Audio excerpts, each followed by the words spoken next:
concrete structure တစ်ခုမှာ concrete ကာဗာမလိုလောက်ခြင်းကအန္တရာယ်အလွန်များပါတယ်။ကာဗာမလိုလောက်ခြင်းကြောင့် concrete အတွင်းသို့အောက်ဆီဂျင် water, chloride ion, carbonation တို့အလွယ်တကူဝင်ရောက်လာနိုင်ပြီးတန်ကြောင်းရဲ့ passive protective layer ကိုပျက်စီးစေပါတယ်။ concrete ဟာ pH value 12.5 နဲ့ 30.5 ရှိတဲ့ alkaline environment ဖြစ်ပါတယ်။ဒီအခြေအနေမှာတန်ကြောင်းကို ion oxide အပါအဝင် precipitation layer တစ်ခုဖွဲ့စည်းပေးပါတယ်။ precipitation layer ကတန်ကြောင်းကိုအောက်ဆီဂျင်၊ရေ၊ကလိုရိုက်တို့လို corrosive agent တွေနဲ့တိုက်ရိုက်ထိတွေ့မှုမှကာကွယ်ပေးပါတယ်။ဒီအခြေအနေမှာ corrosion ဖြစ်နိုင်ခြေအနည်းငယ်သာရှိပါတယ်။ကာဗာမလိုလောက်ခြင်းကြောင့်လေထဲမှာကာဗွန်ဒိုင်အောက်ဆိုဒ်များအလွယ်တကူဝင်ရောက်လာနိုင်ပြီးကယ်လ်ဆီယမ်ဟိုက်ဒရော့ဆိုက်နဲ့တုတ်ပြန်မှုပြုလုပ်ကာကယ်လ်ဆီယမ်ကာဗွန်နိတ်ခေါ် carbonation ကိုဖြစ်စေပါတယ်။ carbonation ကြောင့် concrete pH value ကို 30.5 မှ 9 အထိကျသွားစေပါတယ်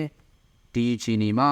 ရေအောက်ဆီဂျင်ဝင်ရောက်လာလျင် electrochemical cell တစ်ခုဖွဲ့စည်းပြီး corrosion စတင်ဖြစ်ပေါ်နိုင်ပါတယ်။ဒါအပြင် chloride အတက်ကြောင့် precipitation layer ကို locally ပျက်စီးစေပြီးတန်ကြောင်းပေါ်မှာ corrosive ကိုဖြစ်ပေါ်စေပါတယ်။ corrosion ကြောင့်တန်ကြောင်းပွာလာပြီး concrete ကိုတွန်းကန်ပါတယ်။တွန်းကန်မှုကြောင့် concrete ကာဗာကွာခြားခြင်း crack ဖြစ်ခြင်းနဲ့ spare ဖြစ်ခြင်းတွေကိုဖြစ်ပေါ်စေတာပဲဖြစ်ပါတယ်။